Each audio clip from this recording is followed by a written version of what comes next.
দেখুন, এই জগতে মেয়েদের যত ব্রত থাক, যত উপাসনা থাক, যত তীর্থযাত্রা, গঙ্গা স্নান, তীর্থে তীর্থে পরিভ্রমণ থাক, নারীর জীবনে সর্বশ্রেষ্ঠ ধর্ম ভগবৎ প্রাপ্তি। সতীত্বের উপদেশ আমায় দাও। পাতিব্রতা ধর্ম কাকে বলে, সতী কাকে বলে? সতী 4 প্রকার।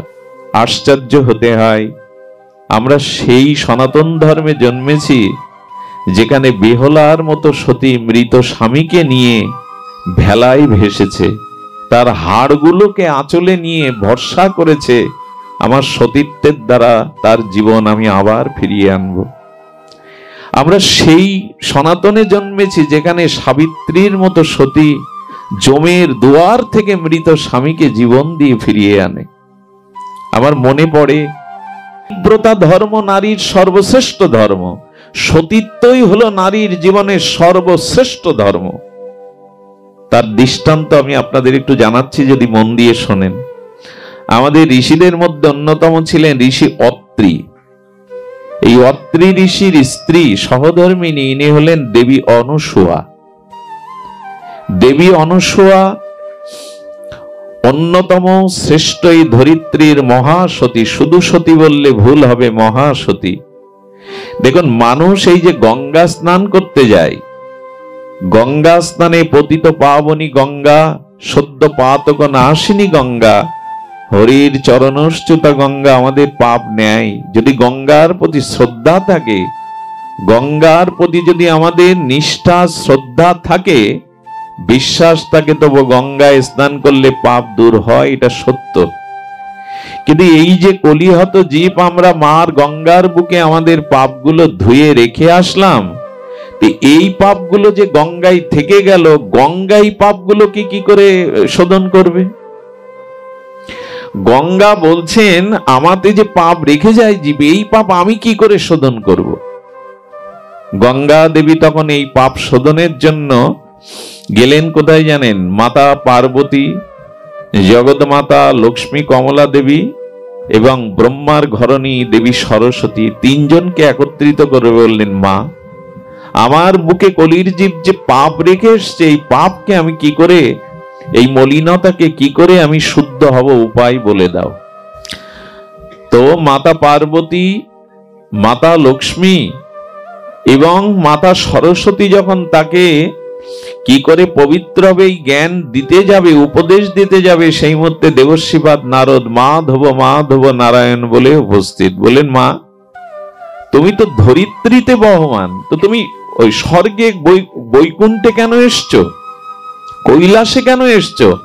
ওই পৃথিবীতে এমন একজন সতী আছে, তুমি তার শরণাপন্ন হলে, তার আশীর্বাদ পেলে তোমার সমস্ত পাপ দূরীভূত হবে, তোমার তো বৈকুণ্ঠে কৈলাসে আসার প্রয়োজন নেই। তখন মা গঙ্গা বললেন, কে তিনি? বললেন, দেবী অনুসূয়া, তার কাছে যাও।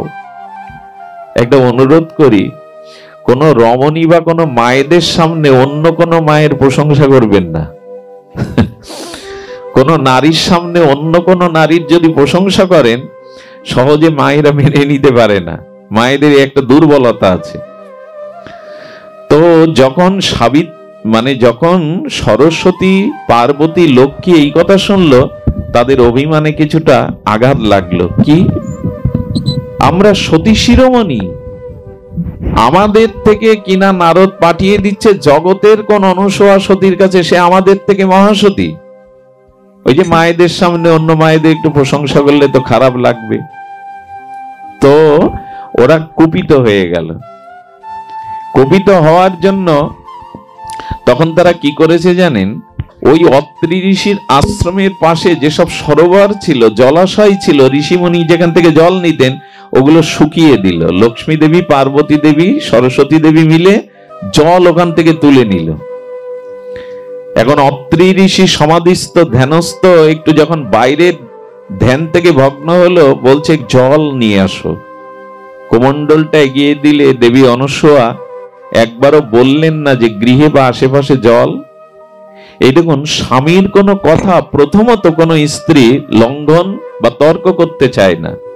জল নেই উনি জানেন, উনি তো সমাধিতে, উনি ধ্যানে আছেন, কিন্তু পাত্রটা নিয়ে বলছেন আমি ব্যবস্থা করছি।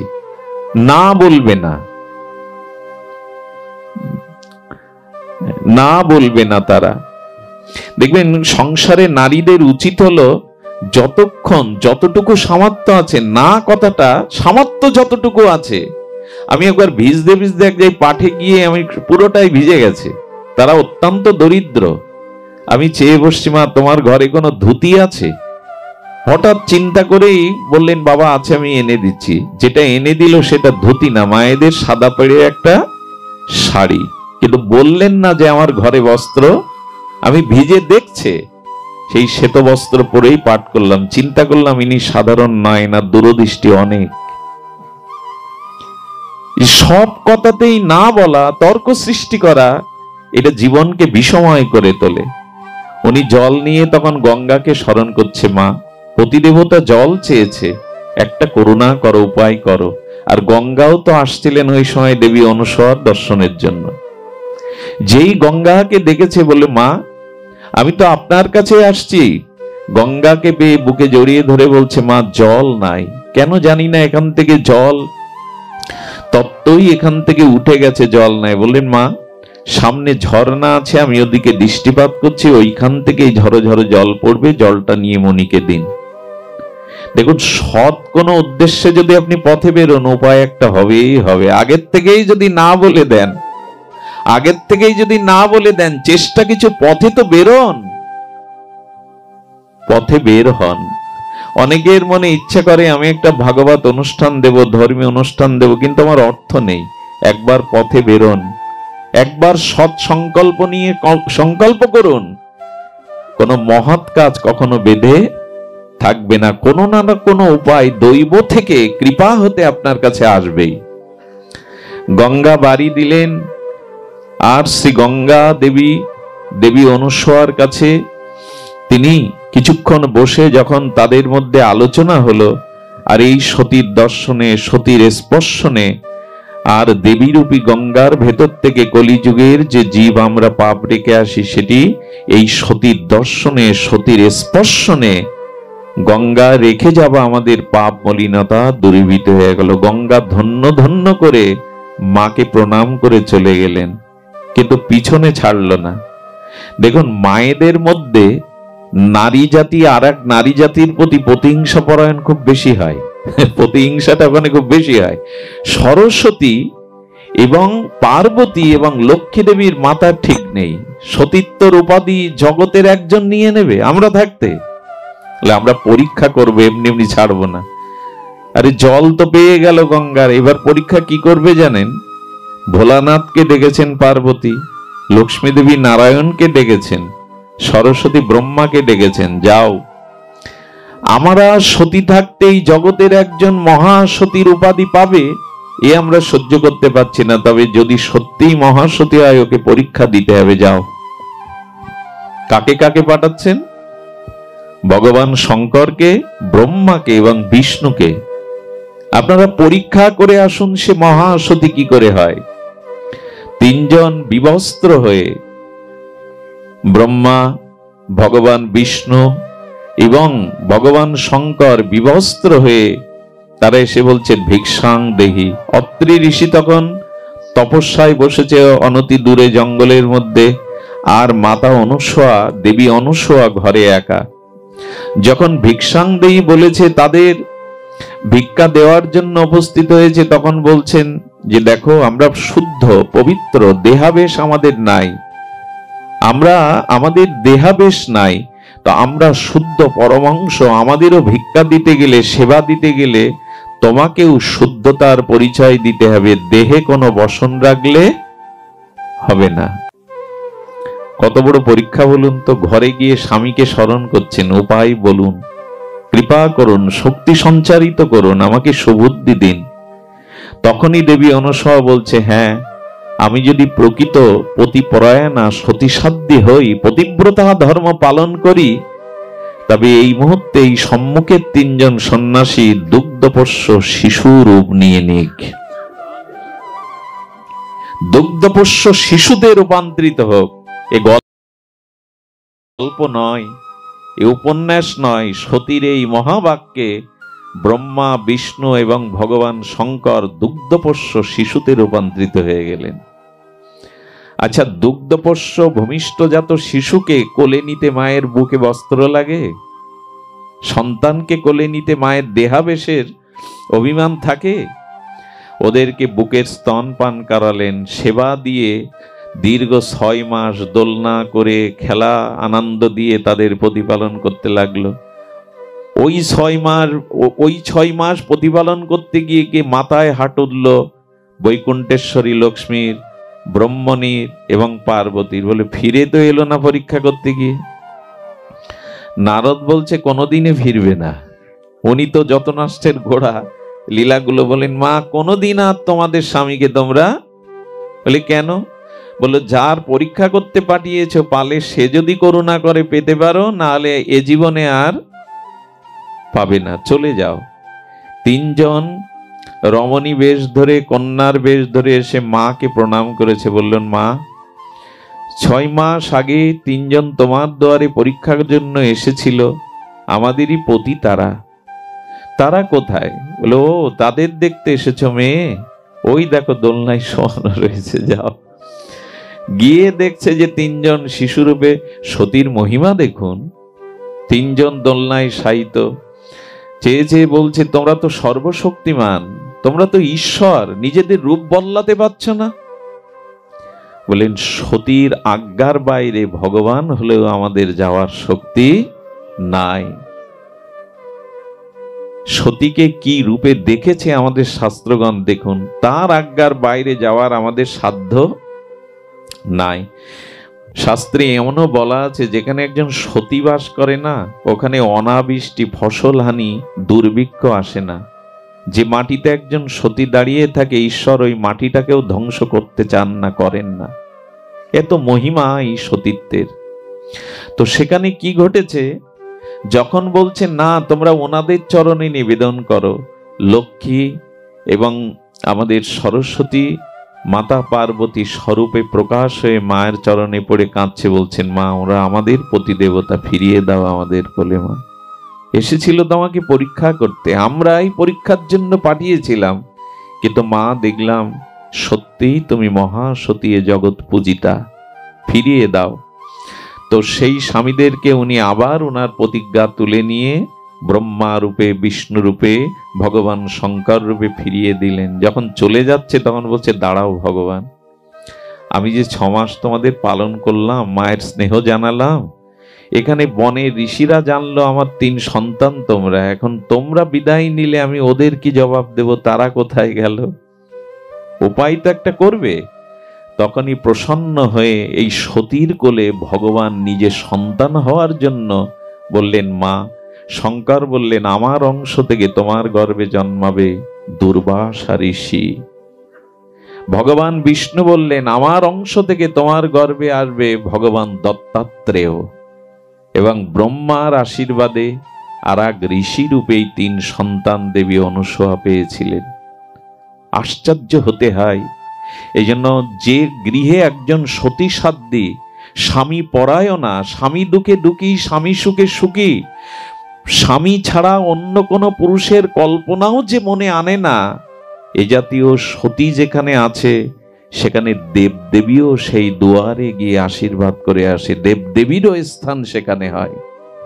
এই জন্য সুসন্তানের প্রথম সত্য হলো নিজের সতীত্ব শক্তিটাকে, নিজের সতীত্বটাকে অটুট করা। এগুলি ভাববার দরকার, নতুন করে আমাদের চিন্তা আসা দরকার। তো এই দেবী অনুসূয়ার কাছে মা সীতা যখন বনবাসে যায় না, মা সীতাও গিয়েছিলেন। ঋষি অত্রির আশ্রমে যখন গেলেন, সীতাকে বলছেন, রঘুপতি রামচন্দ্র যাও মহাসতী মা দেবী অনুসূয়ার উপদেশ নিয়ে এসো। চিন্তা করতে পারেন, জগৎ লক্ষ্মী মা জানকী তাকে পাঠাচ্ছেন সতীর কাছে উপদেশ নিতে, সীতাকে। এই জগতের একজন মহাসতীর মহিমা দেখুন, স্বয়ং ভগবান ঋষির কাছে গেছেন, সীতাকে পাঠাচ্ছেন, যাও এই মহাসতীর আশীর্বাদ নিয়ে এসো।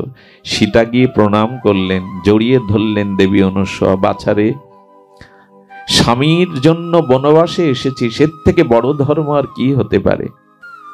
কি মহিমা ছিল আমাদের ধর্মের। মা জানকী, তিনি জনক রাজার কন্যা, মিথিলার অধিপতি রাজা হয়েও যিনি ঋষি, যেতে পারতেন না পিত্রালয়ে। স্বামীর বনবাস হয়েছে, তিনি যেতে পারতেন না পিত্রালয়ে। দশরথ সুমন্তকে বলে দিল, আমার রাম যদি বনবাস থেকে নাও ফেরে, সীতাকে নিয়ে এসো, তাহলে আমি প্রাণে বাঁচবো, কারণ রাম সীতা আমার কাছে অভিন্ন। সীতা এলো, আসেনি। এই যে স্বামীর দুঃখকে দুঃখ রূপে বরণ করে নেওয়া, এটা সতীর সহধর্মিনী মানেই তো তোমার সবকিছুকেই আমি উজাড় করে নেব। সীতা এক কাপড়েই বেরিয়েছিলেন। যে চরণ কুসুম দিলেও যে চরণ বাজে, সেই কমল চরণ নগ্ন পায়ে সীতা বনবাসে চলেছেন।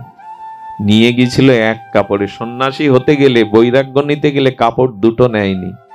দেবী অনসূয়া সীতাকে উপহার স্বরূপ একটা কাপড় দিয়েছিলেন, বস্ত্র। কি বলেছিলেন জানেন? 14টা বছর এই কাপড় পরিধান করলে মলিন হবে না, নষ্ট হবে না, এই দিব্য বস্ত্র আমি তোমাকে দিলাম। সতীর হাতের কোন দ্রব্য, সে দ্রব্য চিন্ময় হয়। এই বস্ত্র মলিন হবে না, অপবিত্র হবে না। সীতা মা দেবী অনসূয়ার চরণে বলেছিলেন, মা সতীত্বের উপদেশ আমায় দাও। পাতিব্রতা ধর্ম কাকে বলে, সতী কাকে বলে?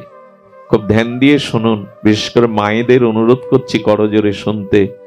সেদিন দেবী অনসূয়া 4 প্রকারের সতীর বর্ণনা করেছিলেন। সতী 4 প্রকার। তো উনি বর্ণনা করছেন যে প্রথম শ্রেষ্ঠ অদ্বিতীয়া সতী কারা? যারা নিজের পতি ছাড়া পৃথিবীতে অন্য কোনো পুরুষ আছে এই জ্ঞান করে না। একমাত্র আমার পতি হলো পুরুষ, জগতে আর অন্য কোনো পুরুষের নাই, এই ভাবনা তারা, এরা মহাসতী। আমরা অত স্তরে যেতে পারবো না। দ্বিতীয় স্তরের সতী হলো যারা নিজের প্রতি পুরুষ জেনেও এটুকু জানে জগতে অন্য পুরুষও আছে, কিন্তু আমার পতি ছাড়া জগতের অন্য পুরুষ আমার কাছে পিতা এবং সন্তানের মতো। এরা দ্বিতীয় স্তরের সতী, বুঝতে পারছেন? এরা আমার নিজের স্বামী পুরুষ, জগতে অন্য পুরুষও আছে, কিন্তু তারা আমার পিতা না হলে সন্তান স্বরূপ। এরা দ্বিতীয় স্তরের সতী। তৃতীয় স্তরের সতী হলো স্বামীর সংসারে মনোমতো স্বামী পাইনি, মনোমতো সংসার ভালোবাসা অনুরাগ পাইনি, তবু ধর্মের দিকে তাকিয়ে, বংশের দিকে তাকিয়ে, মর্যাদার দিকে তাকিয়ে তারা সব সহনশীল হয়ে ওই স্বামীকে নিয়েই জীবন কাটায়। বাহিরে কাউকে কখনো নিজের সুখের জন্য কল্পনাতে কোনো পুরুষকে মনে আনে না। হ্যাঁ, দুঃখ আসে, বেদনা আসে, হতাশা আসে, এমন কেন পেয়েছি, কিন্তু ধর্মে এবং নিজের পরিণতি, পরকালের কথা ভেবে, বংশের মর্যাদার কথা ভেবে তারা অন্য পুরুষে মন দেয় না। একে নিয়ে এই দুঃখ কষ্ট সহ্য করে জীবনটা কাটিয়ে দেয়। চতুর্থ সতী হলো তারা নিজের পুরুষ থাকতেও পরপুরুষে তাদের মন মাঝে মাঝে চলে যায়, কল্পনাতে চলে যায়, কিন্তু তারা ব্যস্ততার জন্য, লজ্জার জন্য, মর্যাদার জন্য চিন্তা করলেও, মনে স্থান দিলেও ঘর ছেড়ে, ঘরকে নষ্ট করে ভেঙে তার কাছে যায় না।